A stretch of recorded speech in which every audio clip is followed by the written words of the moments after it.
afternoon, everyone. Welcome to the WLAN Pi update. So in this session, we wanted to give you a quick update on WLAN Pi in general. What is the latest, greatest from the hardware perspective, software perspective, what we've been doing over the past few months. So if you're not familiar with the WLAN Pi, what we love doing is, and I say we, but yeah, it's many of us in the room, we love building tools that we would love to use ourselves. So we started with the Neo 2 Pro. We had R4, which you can buy, the actual kit. You can assemble it. You can build your own. We had the M4, the M4 Plus with PoE power, so you can, as Ben demoed, you can leave it behind as a sensor, PoE powered, connected to your switch. It's got Wi-Fi 7 built in. It's got few wired features as well. So for example, if you just need to quickly check what is my CDP neighbor, LLDP neighbor on the other side of this cable, you can use WLAN Pi for it. And very recently, we launched the WLAN Pi Go. So the Go is basically a iPhone or iPad accessory. It works with Android as well, but we don't have the apps for Android. So with iPads, iPhones, what you do is you magnetically attach the Go on the back of the phone. There's no battery in there, so you don't need to charge it. You don't need to worry about battery life. You plug the USB-C cable in. It's powered by the phone or by the iPad, and it talks to the iPhone or iPad using the same cable. So that's the Go. The beauty of the Go is it's small, and pretty much all the WLAN Pi tools you can have on you all the time, so it's very easy to put it in your tools bag or your everyday backpack, bring it with you to a customer site, and whenever conversation turns into troubleshooting or turns into, oh, could you help me with this? You can basically say, yes, I can. I have a tool which might help me. And if you need a professional tool, you need a spectrum analyzer, you need a cable tester, you can come back and do kind of proper analysis. But the beauty of WLAN Pi is it's in your everyday bag, and whenever you need it, it's there. You can use it. So the beauty of the Go is you can literally bring it with you to a concert. You can bring it into a stadium. You can bring it into any venue, and basically whenever you have few minutes, instead of doom scrolling, you can doom scan. So you can use WLAN Pi Go to scan for Wi-Fi, see how good, bad, amazing their Wi-Fi is, and you can get a sense of how good is it. The other use cases, we've got an AP Finder built in, which I'll show you live in a few minutes. So with AP Finder, you can do a wall attenuation measurement. Or you can basically locate an access point, like in this venue. The APs are not visibly installed, so if you're looking for one specific AP, you can broadcast an extra SSID or just use the existing one and basically play the game and go and find the AP by the signal strength. So yeah, that really is the beauty of the Go. I would love to spend just a couple of minutes on who are the people who bring WLAN Pi to you. I guess the only problem we have at this point is there's not much space on this slide to add more of you. So I know in the room we have Joel, we have Ben, we have Ian, we have Brian, and obviously Keith has been a supporter. So yeah, thank you everyone for your contributions. I would say these people skip sleep to bring the latest image to you or bring the latest hardware to you. We basically don't pay developers, so yeah, these are the actual contributors. So with that, let's have a quick look into the Go. We mentioned the Go in the last conference, so literally just a couple of minutes on what the Go is, what are the building blocks of the Go. So the Go itself is a little unit. It ships in a nice case. You can't really recognize it from a battery pack. If I had a battery pack and the Go, normal person would say, yeah, he's got a battery pack on the back of his phone. That's what it is. So that's the Go itself. And then what you can do is, if you want to do spectrum analysis, we use the same spectrum analyzer as Hamina, so the Ossim Lucid, which is the latest, or the Ossim Clarity. you can just use the same spectrum analyzer and basically dock it into the WLAN Pi Go, like that. It's got magnets, so it holds the unit in place. And if you know that you need spectrum analysis, you can basically have a spectrum analyzer attached to the Go, attached to the back of the phone. You plug the single cable in, and you can scan for Wi-Fi, plus you see the spectrum as well. So if we just have a quick look, this app is actually super fresh, but it's now available in beta. So Chenlight is an awesome free app you can get on Apple iOS devices, iPhone, iPad. This is me scanning or checking the spectrum literally an hour ago or so in this room. So yeah, the benefit of adding the spectrum analyzer, which is optional, to be honest, is that you can just attach it to the Go, and just with your iPhone, the Go, and the optional spectrum analyzer, you can do spectrum analysis on the Go. Now, if you look inside, what's inside the Go, we're using a client adapter, so there's an Intel B200 Wi-Fi 7 adapter, which means the readings coming out of the Go are actually quite close to a generic iPhone or generic mobile device, so it's not oversensitive like an access point might be. So basically the reading you get out of the Go attached to the back of the phone, depending how you hold it, I should say, is similar to what your mobile device would actually get. So there's a custom board, Osseum built for us. We're using Raspberry Pi compute module, which means we could just reuse the same image. We have used trim it down to the right length, and there's magnets built in, so we can use the MagSafe feature on the iPhones. Even the Pixel 10 actually has a compatible magnetic mounting. So that's what's inside the Go.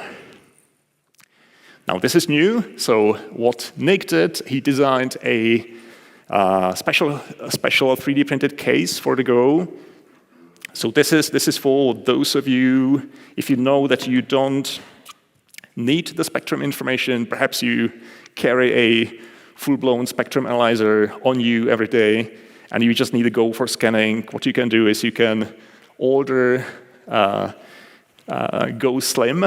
That's not a dietary advice. That's basically a slim version of the Go without the USB-C port on it for the spectrum analyzer. And basically, you have a nice little compact unit. We have a couple here. So if you want to see it, and I should say, if you want to play with any of this, come to us, have a play at any point. So that's the slim version. If you know that you don't need spectrum analysis, you just want to do Wi-Fi scanning with your iPhone, the Go Slim might be a good option for you. We went through the FCC certification, so kudos to Ben and Nick, who spent loads of time in the actual test lab facility, and we're happy to say that the Go is FCC certified, with a couple of caveats, or not really caveats, but facts you need to know about the Go. It can be a client, so that's part of the certification. It will basically require an extra cert for it to become a client. So it's not really certified to be a Wi-Fi client, but with the Go, it's not really what we wanted to do with it. It basically is a mobile Wi-Fi scanner, mobile spectrum analysis device. It's not really designed to be a client anyway. Now, a few updates for you on the spectrum side.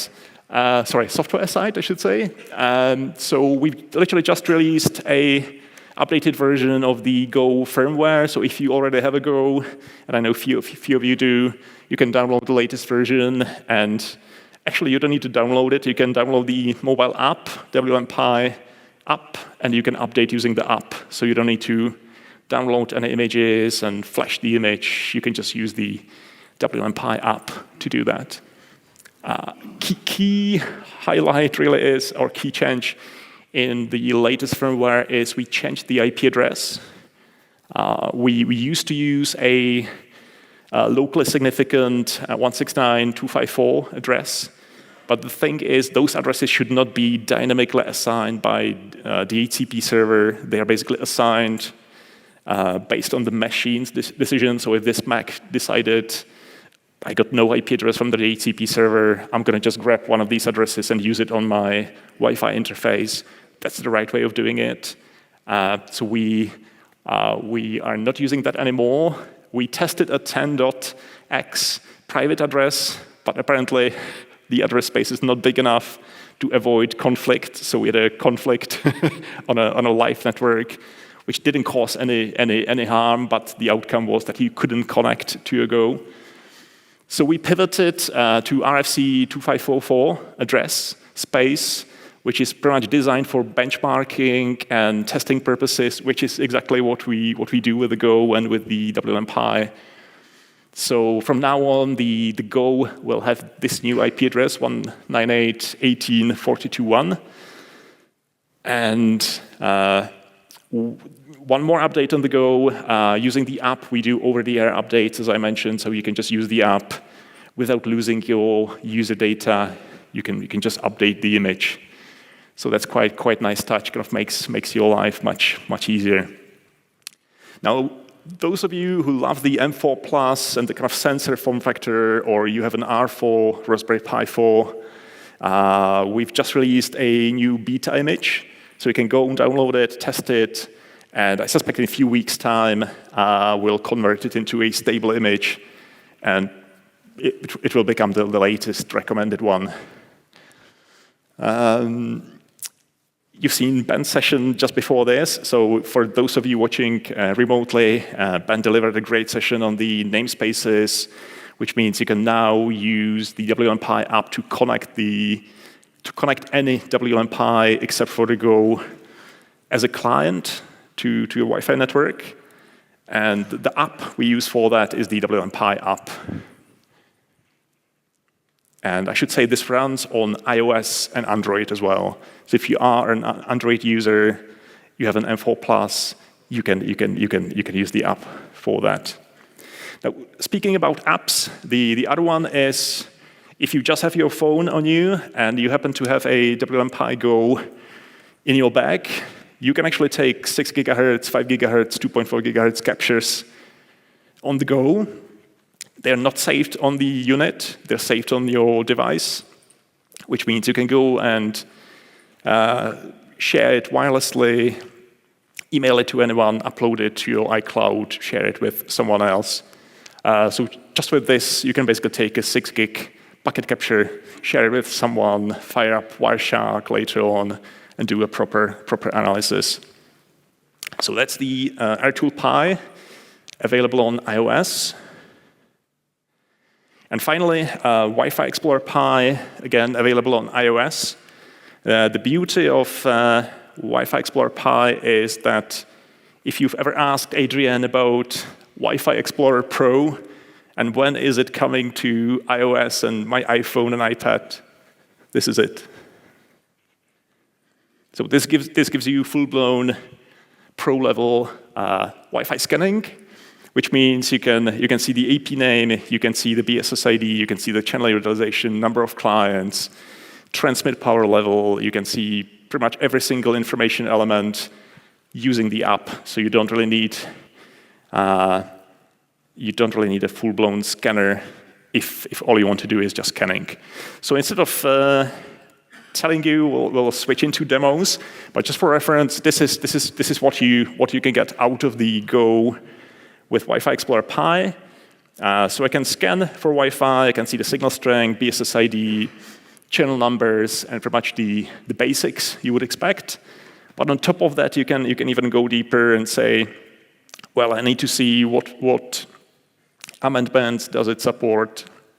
I need to see what is the minimum mandatory rate. I need to see the actual reduced neighbor report. So you can do all of that. You can go all the way down and actually select the individual information elements. And in there, you can expand any of the IEs, and you can see that we're using 17 dBm on that AP. So the AP is including this in the beacon, and just with this, we can basically troubleshoot or just quickly check what is that information included in the beacon. You can quite nicely visualize the channel utilization as well.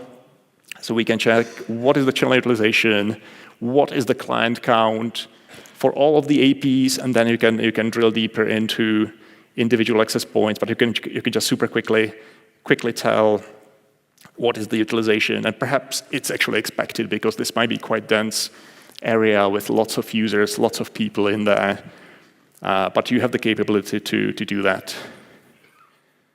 So with that, we will switch into a demo. So what I've got here on the stage, let me just switch gears to the actual iOS device. I'm going to quickly screen share to here, hopefully, and then we've got an access point just there. So it's a wall plate AP on a little stand, broadcasting 2.4, 5 gig, 6 gig SSID. And what I wanted to show you is with the Wi-Fi Explorer Pi app, which is this app, I can select the Go, which is attached to the phone now, or I can even select a, oh, that's an Apple TV thing, apologies. There we go.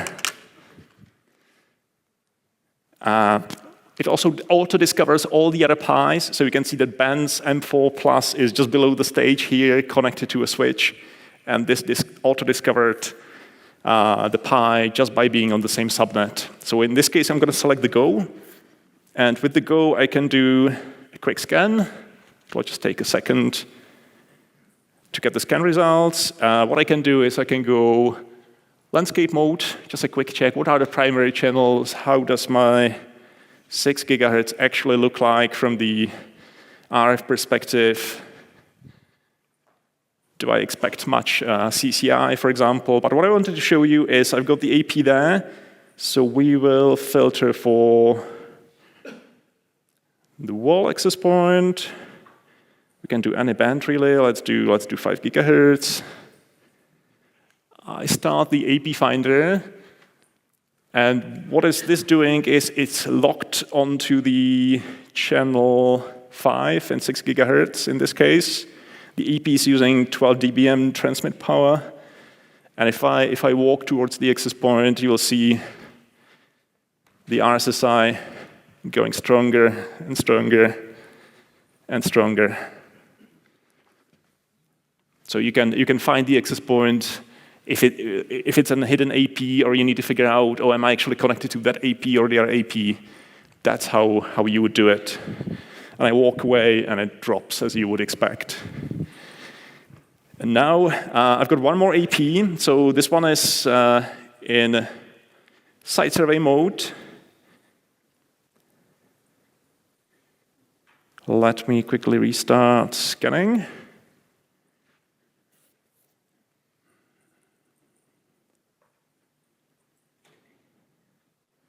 So this one is a site survey AP, same exercise, but I need your help to find it. I don't know where it is. So yeah, it's quite strong when I go towards the right side of the stage, about the same. I go left, same. Any guesses where it is? It's quite flat. If you look at I can actually go landscape mode for you. Flat. Any guesses where it is? Say it again? Oh yeah, it's from my pocket, yeah.